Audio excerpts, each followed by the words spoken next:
Then I will discuss two enhanced approaches for feature selection. One is ensemble approach, other one is multi-objective approach. Then I will discuss three areas: intuition detection, text categorization, and image retrieval, where feature selection algorithms are widely used. Then I will discuss stability of feature selection algorithm, then conclusion and reference. So, what is dimensionality reduction? Dimensionality reduction is reducing number of attributes, number of features from the data set. So, why it is needed? It is needed because most of the data set, there are lots of redundant attributes, irrelevant attributes, noisy attributes. Redundant attributes do not add anything new to the data set. Irrelevant attributes do not add anything to the data set. And noisy attributes try to deviate the result.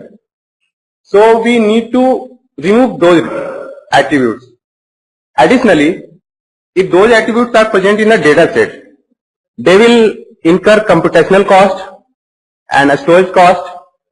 And often, if these attributes are present, then we get deviated from the desired result, desired data mining star. So that forces the need for dimensionality reduction. Now the dimensionality reduction is of two kinds, basically feature selection and feature extraction. Feature extraction converts the original original attributes into a new attribute. Although the new attributes are fewer in number, but they have lost their original meaning. Famous example is principal component analysis. So I am not going to deal that. I am dealing feature selection approach. In this approach, original attributes do not lose their meaning. So feature selection, again feature selection approaches are broadly classified in filter approaches and wrapper approaches. So what is filter approaches? Filter approaches use characteristics of data set with respect to class to judge the quality of attributes like distance measure, information measure, correlation measure. On the basis of that, attributes are evaluated. But in the wrapper approach, the desired data mining task, like I have to perform classification task. So then classification accuracy will be my parameter to judge the quality of attributes.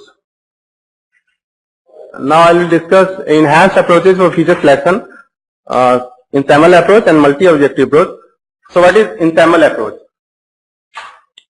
Ensemble approaches are combination of two or more individual approaches. There is a benefit behind this combination. It has been found that it always produces, not always but in many times it produces better results than individual approaches, and also the results are stable. I mean they are robust. In all the ensemble approaches, there is a basic thing which is to combine the results of the various methods. That is aggregation method. How to combine the results from n number of methods. In this regard, a paper by Liu et al. Have used combination of a filter feature selection method and a wrapper feature selection method. First, he is taking input the data set in the filter feature selection, and then output is taken as next input in the wrapper feature selection model. So this the approach he has used is basically a two-stage filtering process.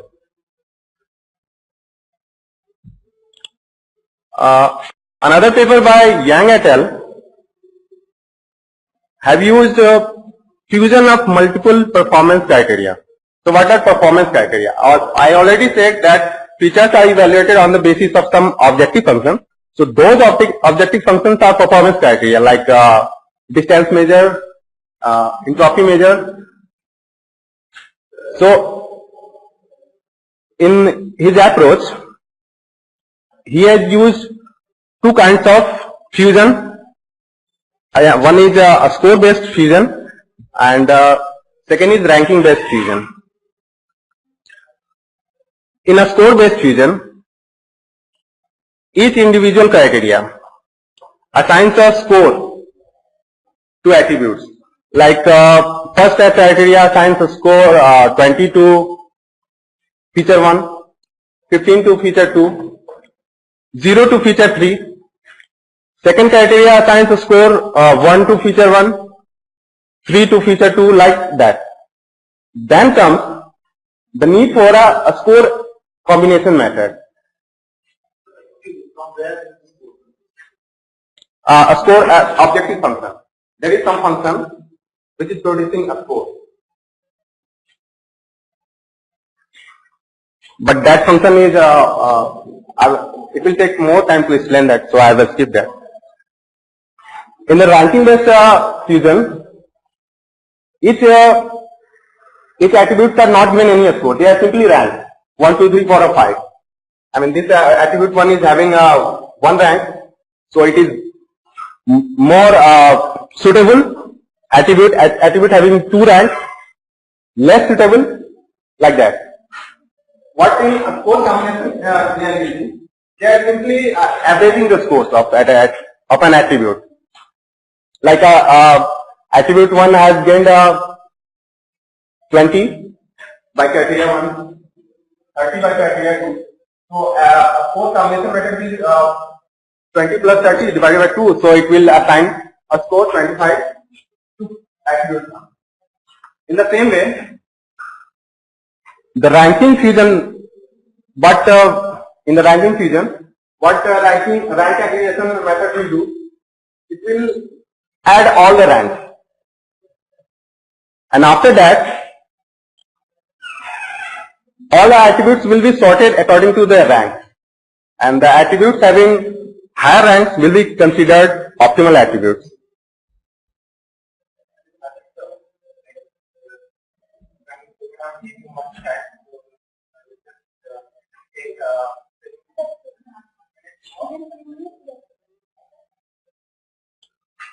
Okay. Then that was in SAML approach. Other approach is multi-objective approach. What is multi-objective approach? In there is a single objective approach. In that, if I am designing a feature selection method, I have an objective of maximizing classification accuracy. I am keeping in mind that I have my feature selection method will optimize the classification accuracy. But in case of multi-objective approach, I have more than one objective. Like I have to optimize classification accuracy, I have to optimize precision, I have to optimize recall. So I need to design my feature selection method based on all these parameters keeping in mind. I am skipping.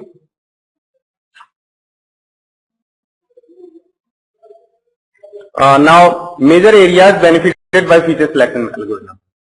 Intrusion detection. Why intrusion detection needs feature selection method? Because there are huge number of traffic data. That traffic data maybe not is a suitable word. Normally it ranges in thousands to classify whether the data is intended for intrusion or not. So again there is redundant attributes, irrelevant attributes, noisy attributes. So this domain also needs feature selection methods. I am skipping the paper. I have much less time. In text categorization, also data set are high dimensional data, ranging in thousands attributes. Why it is high dimensional? Because all the unique terms in a document serves as feature set. So again, this field needs feature selection method.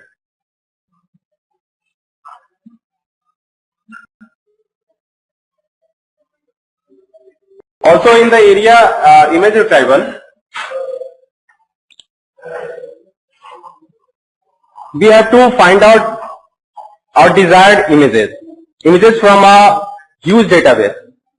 So that needs browsing, searching, retrieving images, and images are characterized by hundreds or thousands of parameters. So again, this field is high dimensional field, and this field needs feature selection method. As I have been told. Okay. Then stability of feature selection algorithm is an important topic. What is stability of algorithm means? If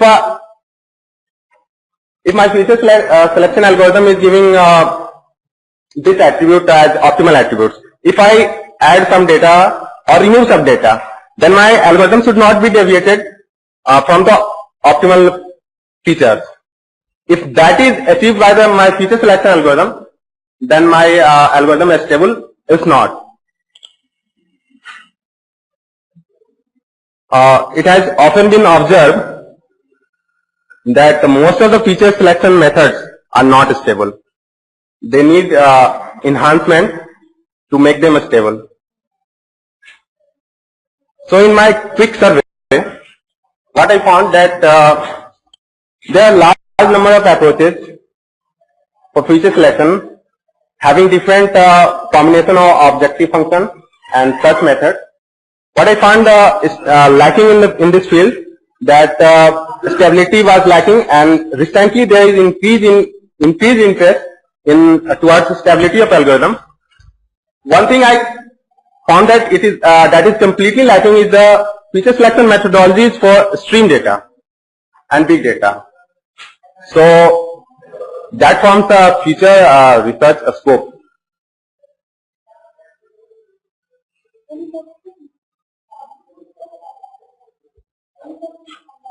Thank you.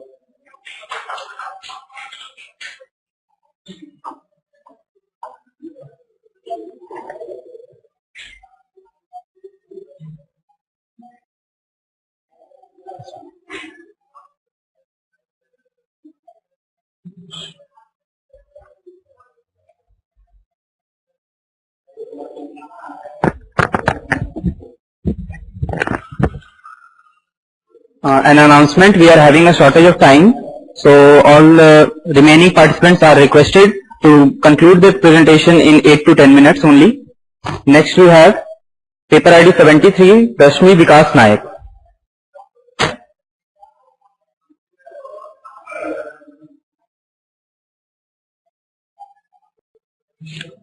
Good afternoon, all of you. Actually, this is a survey paper. I am not proposing anything. This is all authors' work, other authors' work, and in this, for my work, what I am doing, I am specially focused on healthcare area. So, what problem I face in that time, and in that survey, what I am found, and what I can do for future, that thing only I mentioned in this paper. So, before going to this data mining in healthcare arena survey, I want to quote the Kirby's quote that the benefit of digging deeper. Data is there for any mining, however digging deeper. So when we're deeper, it will give us some facility, like it is for employer, it will be cost less and improve the health of the people. So these are my outline, introduction, knowledge discovery database, very fundamental thing I am putting here what I get. Then data mining in healthcare and application of data mining in healthcare, and I concluded of what challenges I face that I am. For motivation, there is often a information hidden in the data that is readily evident. Means data is there, we can say everywhere we are getting data. If we are taking the Moore's law, in Moore's law we mentioned that in 18 months, data is double in 18 months. So we have a lot of data, but from that data we have to get the information and we have to get the knowledge. If we are taking a 10 attribute and 10 row, for a human being it is not possible to analyze. And how from this big data, large number of database, how can a human analyze? So I am quoting quoting Plato's quotation that necessity is the mother of invention. So we are drowned in data. In data pool we are there, but we are need a help. Will we help us? So that invention comes, that data mining, and that data mining is automated analysis a massive of data set. So, and in which area this data mining is helpful? For advertisement, bioinformatics, list and list is there. From there I pick healthcare, because nowadays India government or any government, they are very much interested in focus in healthcare. So before going to healthcare, the overview how we are processing to get a knowledge in a database. So this is the steps. First, if we are getting any mine, if we are taking a gold mine, so before that we have to take that raw material. So we have taking that raw data, then select which data is helpful for us, for what is our problem, what is our goal, for that goal which data is required. So we have to select that data. Then we have to pre-process. For everything we have to pre-process that data. If there is a missing value, so we have to, or any outlier is there, we have to exclude that. Like that we have to pre-process that data. After pre-process we have to transform in scale form. If it is very large, then we have to scale up with our format. After that we have to in that transform data we have to use data mining technique, and that data mining technique, after that we found a pattern, and in that pattern we search our knowledge and we have to use that knowledge. And if we are focusing in healthcare data mining, we can divide the data mining in healthcare in four categories. One is disease diagnosis and disease prediction. By looking the past data, we can predict a disease. Attributes, we are looking at attributes, we can predict or classify that disease. For administrative purpose, how it will be helpful? For we are taking AIMS medical or any medical where for a day thousands of people are coming. But how for this month? Sometimes in that month only, if cold time, cough and cold is more. So for that month, how much patients are coming for last year, we have to need how much extra bed or extra doctor from where we have to take, or any extra bed we are required. These things will be recording for administrative purpose. These things are taken for clinical. If you are taking ICU for monitoring the patient, these things that case also data mining is in medical research by taking that MRI. How data is means how working for medical research or for academia and for industry, data mining also helpful. So one problem is there for heart disease. I am focusing heart disease. In paper I am focusing dengue, heart disease, hypertension, diabetes, breast cancer. But in this presentation I am focusing on heart disease, breast cancer and dengue.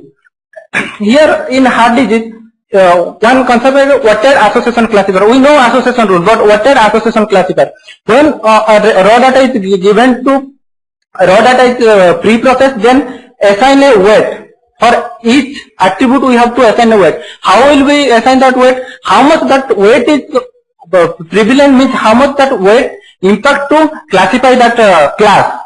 According to that, from 0 to 9, we have 0 to 1, we have to put that value. From 0.1 to 0.9, we have to take. If that classification, that attribute is very much impact on that class, so we have to give 0.9. After that, we have to associate rule mining and generate some rule, and that rule is stored somewhere. Then if a new person or new attributes are coming, then from that rule it will be classified.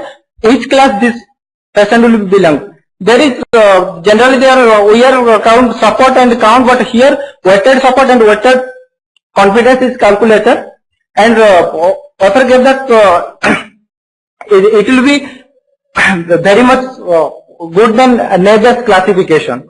So another problem is hard problem.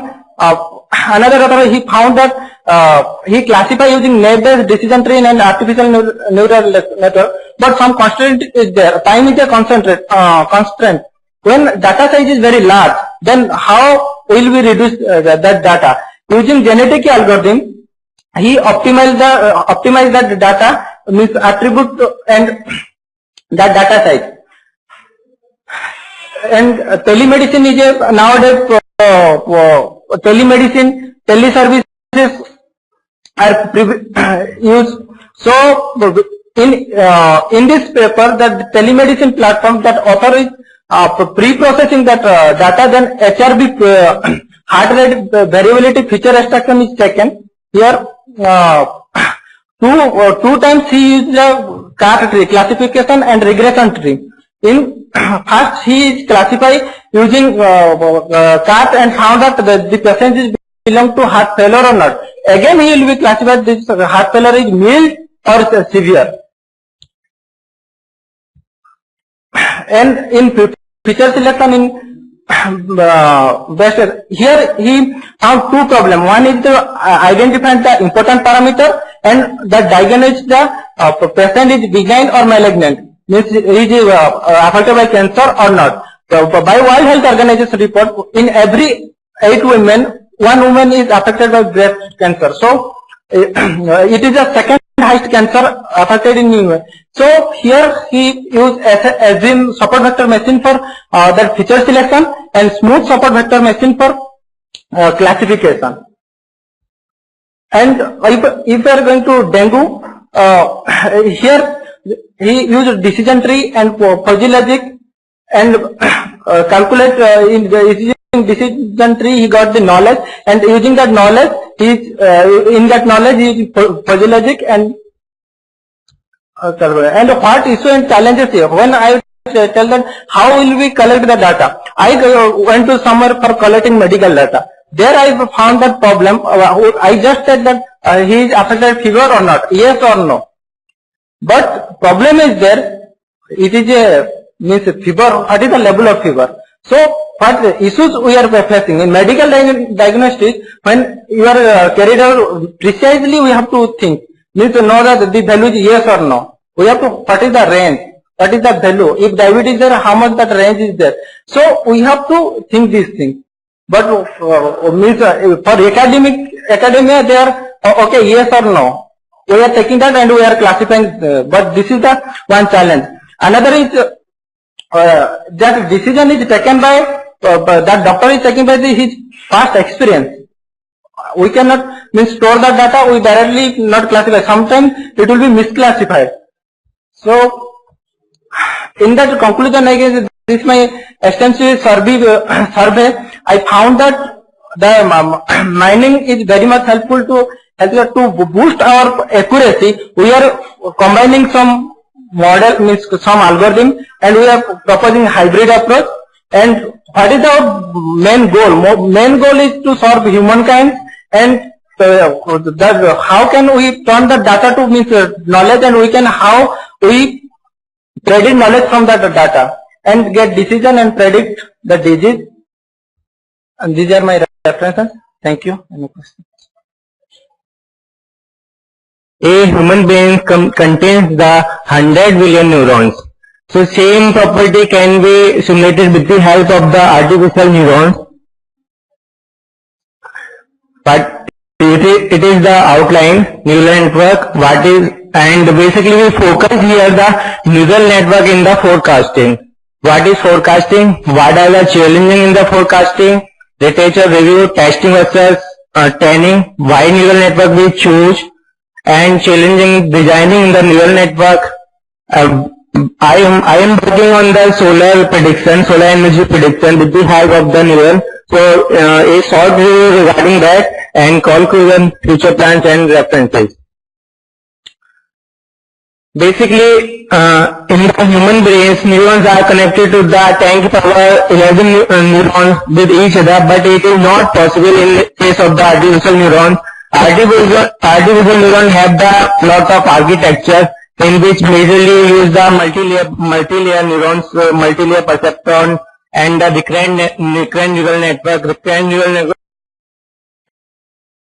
network architecture like the Boltzmann machine and the Elman network, Jordan network, and these are the various. In case of the recurrent network, we use the feedback from the output layer to input layer, but in case of the multi-layer perceptron, we don't use the any feedback concept.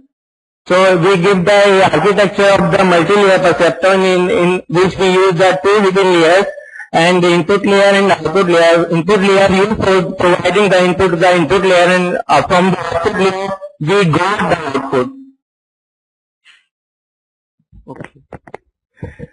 It is the fact regarding the neurons. In neurons fire when the sum of the collective inputs reaches a threshold. Threshold in the sense when the neurons got a energy level, then we conclude that we opt some message. In case of the artificial neurons, we use the various threshold parameter like the bipolar parameters and sigmoidal parameters. These are used for the threshold calculation. There are about 10 power 11 neurons per person. Each neuron may be connected up to 10 power 5 other neurons. Our brain contains the 100 billion neurons. Each neuron handles 1,000 of connections, and every minute some 10,000 neurons die in our brain. It is the basic architecture of that in our body, and it is the artificial neuron architecture in which we apply input to the type of the input layer, S1, and up to Sn. These are the weights which are finding on the arc of the neuron, and these in this center we calculate the threshold value.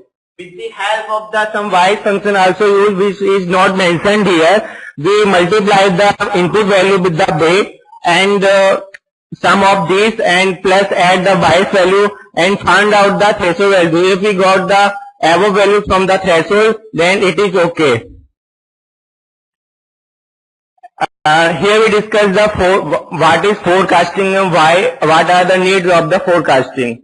Forecasting needs for the planning purpose. For the every general purpose scenario, we require the forecasting. In case of the marketing purpose, government budget planning, we also use the forecasting. So forecasting can be done on the basis of the historical data and find out the future trends. It may be right or it may be wrong, but we try to find out what should be in the future. For example, today organization determine how to allocate their budget for the upcoming period of time, and to reduce the risk we use the forecasting. What are the challenges? Challenges are the reasonable prediction. We are going to right direction or not. Data selection. The data which are using for the forecasting purpose is right or wrong. It is a balance approach. Means that the amount which are investing to predict the forecasting is give the right output or not. If we investing the lot of amount or lot of money in to find out the future forecasting, but their output is very less or outcome is very less, so it is not a good forecasting technique.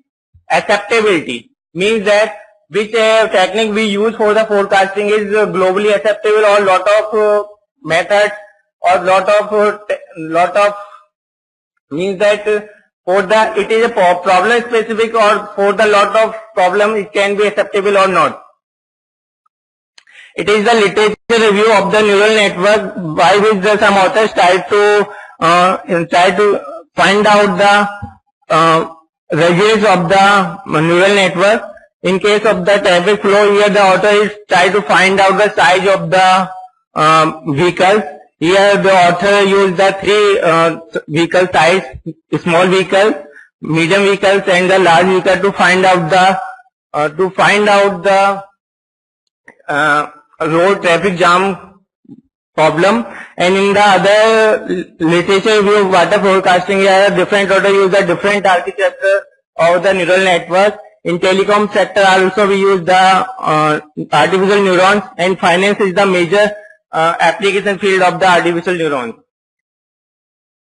What is done with the help of the artificial neuron? We take some input data for the training purpose. In this data we find out the indicators. With the help of the indicators we try to find out the output. So these indicators goes to the learning algorithm. They are the various learning algorithm, in which are some backpropagation algorithm and a gradient descent algorithm, Lagrange-Mécard algorithm, and predictor these calculation we find out the rate, and for the same data we use the some data for the testing purpose, and same parameter we use for the testing purpose, and we find out the rate. If we got the right rates, then our methodology is right. Why we choose the neural network? Neural network has capability from the past experience. It is very good for the forecasting purpose and approximation also. It can use for the approximation like the various continuous functions. We use the neural network for the approximation for them. It is the neural network development process. We use the problem specific phase. We find out the parameter. If we unable to find out the what parameters should be there, we terminate, and again if we yes, then go to the neural network creation phase. If we are unable to create the neural network, then go back. If yes, then go to the neural network software, find out the feedback. If our rate is good, then it is okay. Otherwise, we go to the feedback and try to same process. And challenges. These are the major issues regarding the artificial neurons. Number of input nodes. Number of input nodes can be identified on the basis of the what are the parameter, what are the features in our problem. If input are too low or too high, then it can affect the performance of the neural network. Number of the hidden layer. To reduce the number of input nodes, to decide the number of input nodes, we use the some feature extraction algorithm. The number of hidden layers. It is the major issue. Regarding that, until no solution is exist, some author Lampman gave a conclusion that only 2 hidden layers are sufficient to solve any forecasting or predicting problem. But later sometime, Savenko gave a theory in which he proved that only 1 hidden layer is sufficient to formulate any problem regarding the forecasting. So it is, but until we use in the real time scenario, these methodologies are not working as well as. Number of hidden nodes in the each hidden layer. So some Quinn and Mao gave a, these are the transfer functions which are used to find out the threshold value. Various transfer functions are used, the step function and the sine sigmoidal function and linear function. Training algorithm, it is the major part of the neural network. Here we discuss about the back propagation algorithm. In case of the back propagation algorithm, we find out the output. If our output is not matching with the desired output, and find out the error. If our error is high, then go back and iteratively modify the weight of the arc until our output is not matched with the exact output.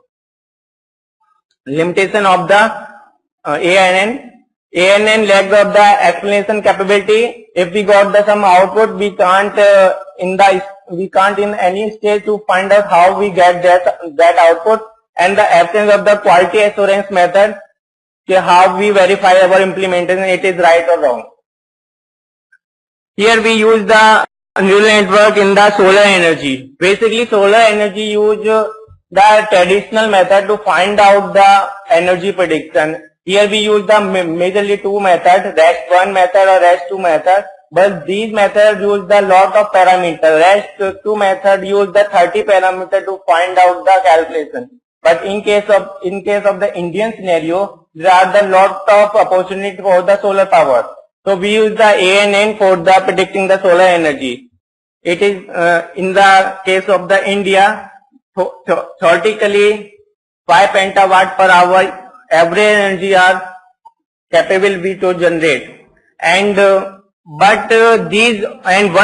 major disadvantage of these REST model, traditional model, is that they are unable to find out the solar energy in case of the cloudy weather or the winter season.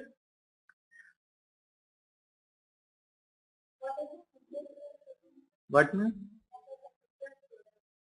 We use the 6 input parameter: latitude, longitude, altitude, month, and the HY/H0, TY/T0, where HY/H0 is the extra solar energy ratio and TY/T0 is the temperature ratio. These are the input parameter, and HY/H0 is the cleanliness index. This formula.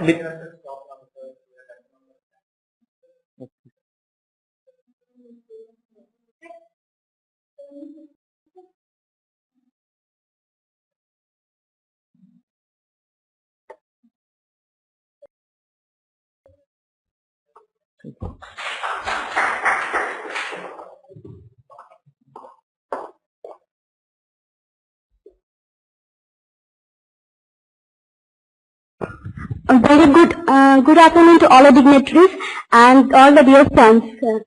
I'm Madhu Kumari and I'm here to present a survey of black hole attack in Manet. As I come in the class, someone asked me, is the black hole is safe as the black hole exists in the universe? It's true, but it's a black hole attack. It's performed in the mobile ad hoc network. Its work is similar. In the universe, all black hole exists in the universe, attract all the things and observe itself.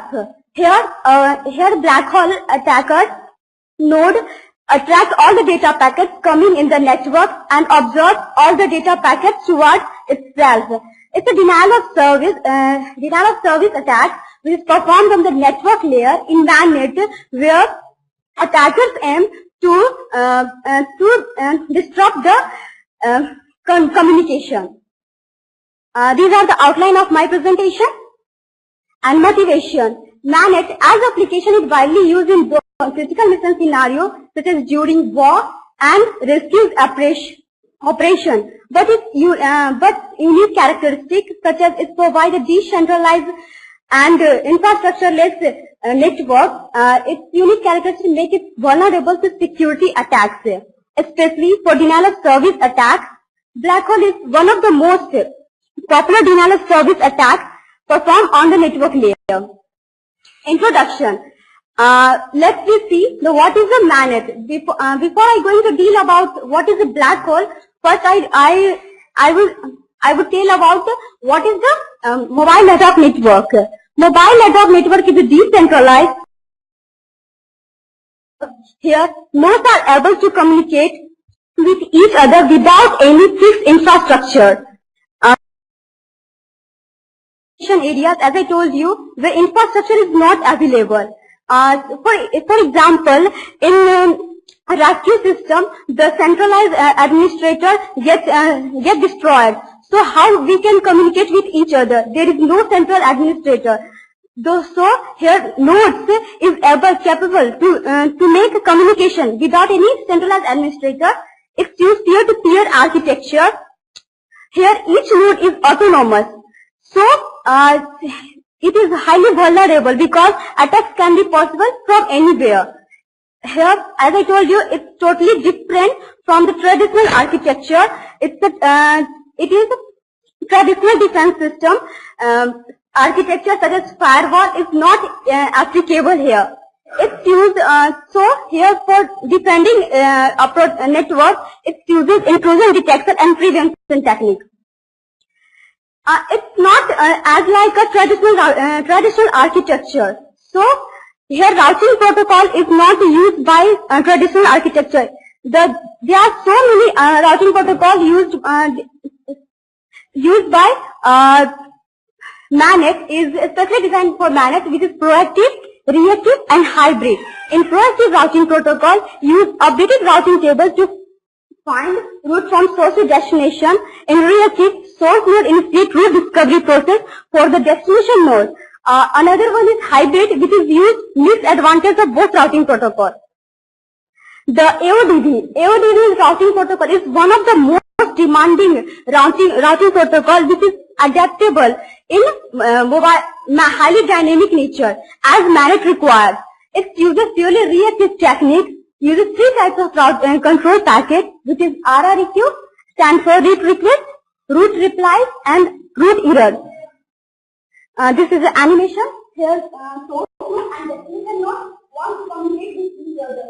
These are the links for the serial nodes. These are the intermediate nodes. Now, suppose F wants to communicate with B, then how the communication will happen? There is no central administrator. Then F goes to the serial nodes. So F wants to communicate with B. As node N1, N2, N3 get their root packet, then its routing table is the root for the destination node.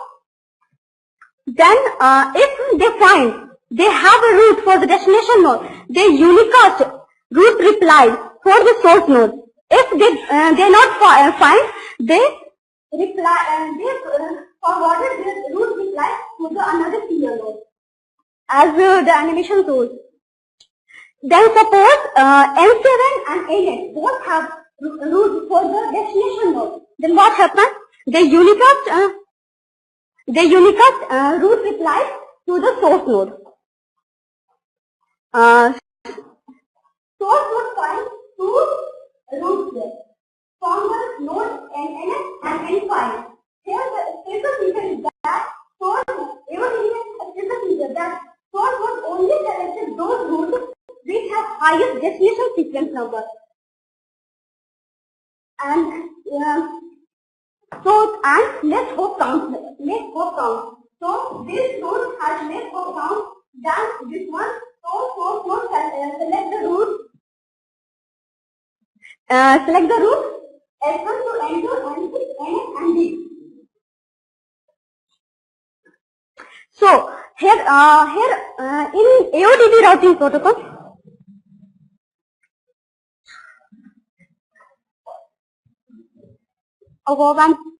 good afternoon to VC sir. In black hole attack, attacker take advantage to AODB root selection process to the destination sequence number. So what black hole attack does? Black hole node does. Malicious node advertise itself as a valid route for the destination node. And actually, what does intermediate node? Malicious node listen all the coming RREQs, and as it finds that RREQ, they prepare a false RREP and reply to the source node. As source node get the RREP with highest destination sequence number and less hop count, the node selected only those areas. Then source node select the malicious route. This is the animation of the illustration of black hole attack. Source node wants to communicate with B, and N4 is the black hole node. Source node broadcasted RREQ, then N1 and N2, N3 get RREQ. Then N4, as I told you, N4 is a black hole node. So as soon as N4 listens the RREQ packet, it just copied that RREQ and copied the destination sequence number and the destination IP address. In fact, N4 does not know the address of B, and unicast RREP to the source node. The N4 calls that RREP is highest destination sequence number and less hop count. And source node as source node finds then the RREP coming from the N4 containing highest destination sequence number and less hop count. Then source node selects N4 as a root. But N4 does not have a root for the destination, and N4 accepts all the data packets and drop all the data packets instead of forwarding. There are so many solutions used for the mitigating black hole attack. In first paper, use dynamic threshold radar to find black hole attack. Actually, in NAMET there is a provision that any node can find root sorry sir? Okay, sir. Just and there are so many, sir. 3 and 4 slides more. Okay. In Java sense, find there are other proposed trade-based method mitigate the black hole attack. There is another one is saying soap packet through suspected node to cooperative. If find the affirmative, then the node is not a malicious. Actually, two nodes. There is if there is a black hole attack, then it finds a probe packet to the node. In this solution, to node A and B. Node A finds that B is initiator node, and A is finds that B is a black hole node or not. Then it finds a probe packet. It finds and after few steps, it finds that there is a packet or not. So another route. It finds the same packet. Then find that this is a black hole node. These are the another methods to find a black hole attack. This one is to use selection and success ratio to find the correctness of node. Use lower legitimacy ratio, higher chance to node being malicious. Then comes another one is conceptualize AODB graduate packet to confirm packet the conclusion. Actually, we have seen that there are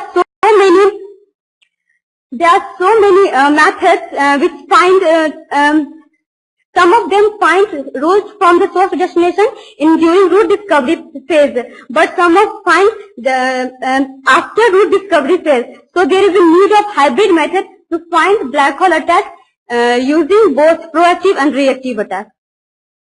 These are the references.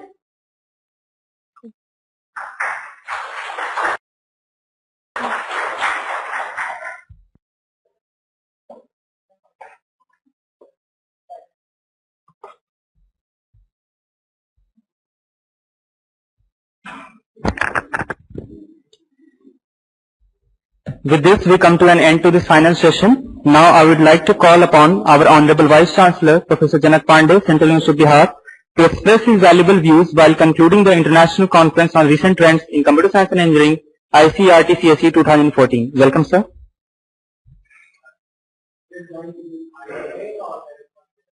Sir, it's final, sir.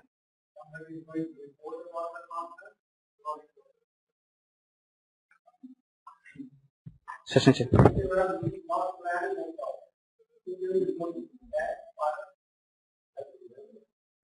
Okay, sir. I would request the chair of the session to put a report about the session. Welcome, sir.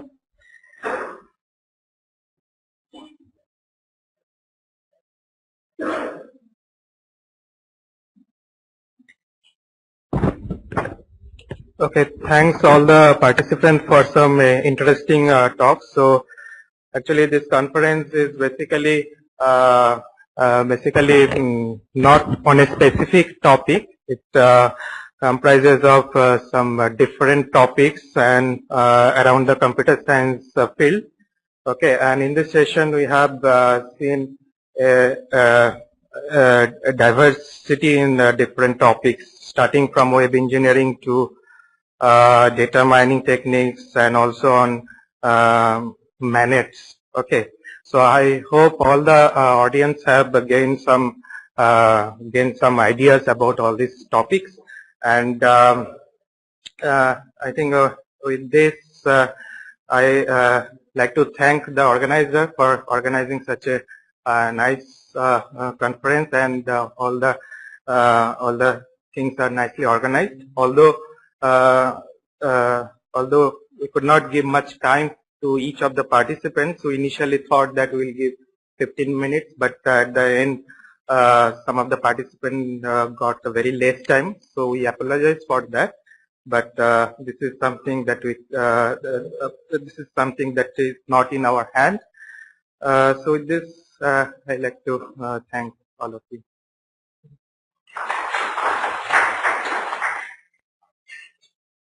Welcome.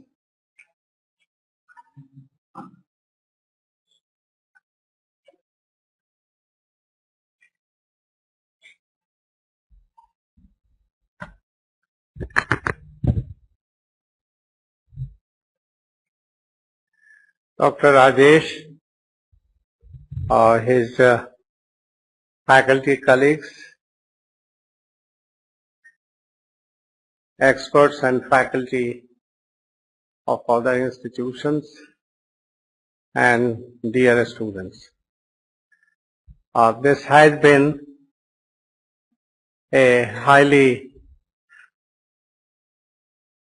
satisfactory conference, an international conference, probably the first international conference organized by the university in a very meticulous manner, having not adequate level of infrastructure, and n number of people from industrial academic institutions and particularly from institutions from Patna have participated. We have created a good forum, and it has raised your confidence to do such conferences and benefit out of it. It is very important for students to get exposed to people who are working in industries and faculty and scholars of other institutions, and also get opportunity to present their work. And therefore, this conference has served multiple purposes.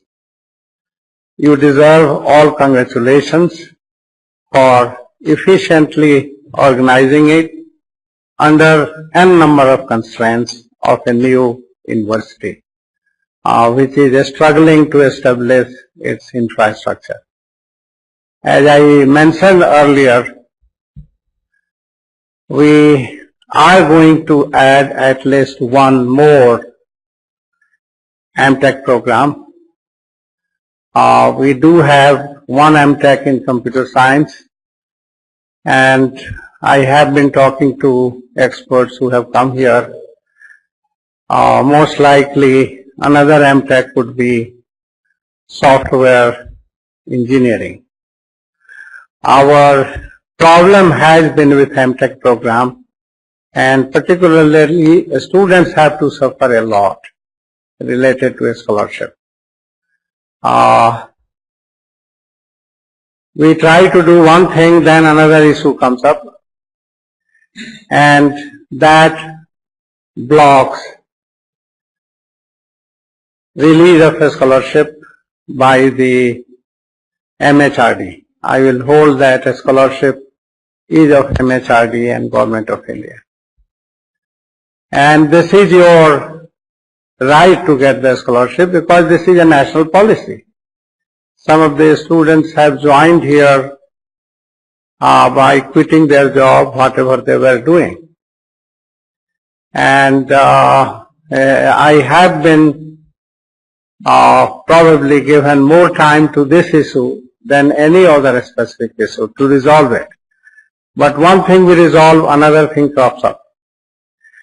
And at present the situation is that the Secretary MHRD called a meeting of UGC and AICT on 19th of December,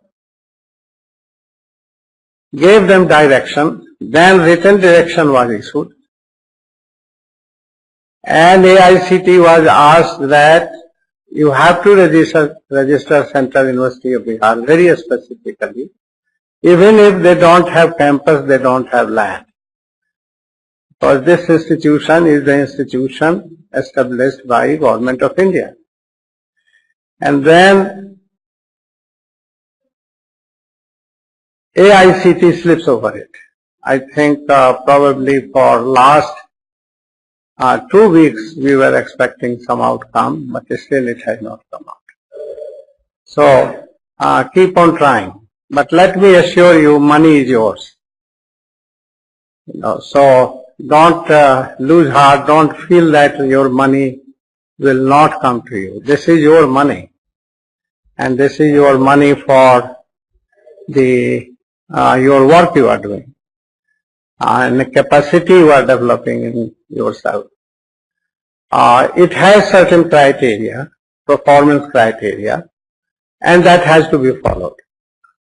That's a national norm, and nobody can change that. On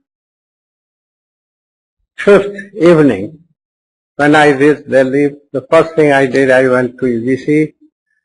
One was the release of 22.18 crore for the land in Gaya. That was done. But this issue, they again getting lost. Then I said, I don't want to know the procedure. I need money, because the students every day they show their resentment to me. I face them. And then how long it can continue? Session is coming to us. So anyway, tomorrow morning also I am going to send a fax to Chairman AICT, Chairman UGC, with copy to Secretary HRD. But don't think I will send the fax and day after tomorrow you will get the money.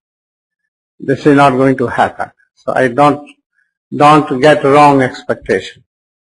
I know the way system works, but we need to keep doing it, and I'm sure they have to resolve it. Okay, so many of you sitting here are of that group, and I found that if we start MTech, there is no limit. They will give fellowship. So why to start any other program? Why not another MTech? One MTech is Master in Computer Science, and another MTech is MTech in Software Engineering. And I checked what you need. You don't need wet lab like chemistry and physics. You need soft lab. So that costs money, and that is easiest to amalgate. And so that is what it will go through the process. This time we are going to involve industries in developing the syllabus, and also we are going to invite industries to take a re-look of your syllabus and even involve them. So this conference is going to help in curriculum and bringing industries in development of curriculum, recasting your curriculum which you have. And some expert colleague visiting here suggested MTech in security, information security. But we cannot do everything. We will add one, at least that is the commitment I shared with you yesterday and all that. We will go also for having some more faculty, because this many faculty cannot handle many things. So one positive thing leads to many positive things. That has to be the motto of life. If I narrate my experience of last 5 years, now in few days those 5 years will be complete. Had I given up when frustration came due to many challenges, then we would not have reached to this point.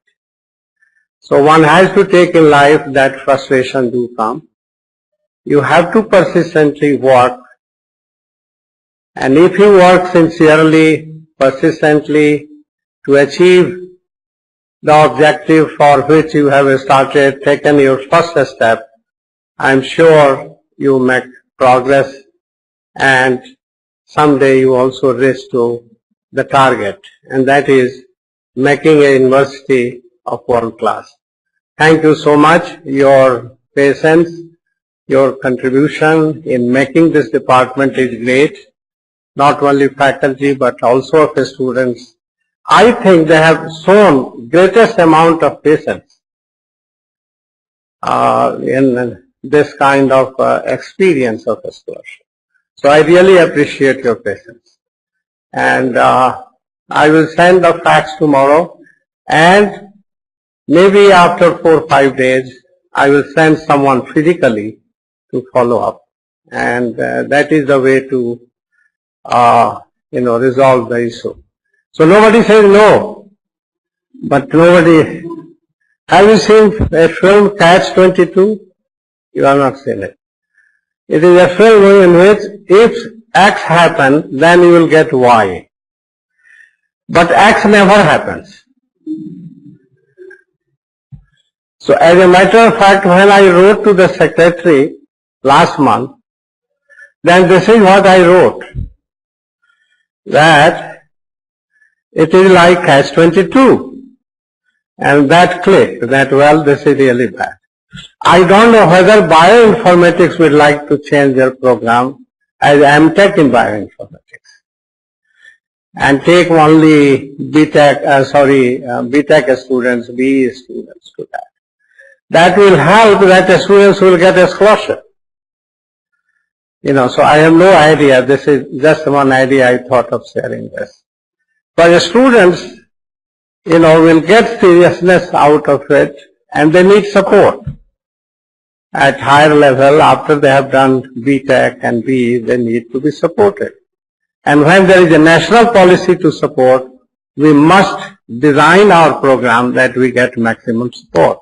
That's the idea. So, with these words, I would like to congratulate the Department of Computer Science, all faculty, all students. Would like to thank the guests and experts and people from industries and great support you have received from Mr. P.K. Sinha. I think he comes as a Mr. Solution for many of the problems we face, and his contacts have been able to solve it. So I would like to also request you let this poster be here for some time so that when others come they will be surprised to see what was going on. Thank you so much.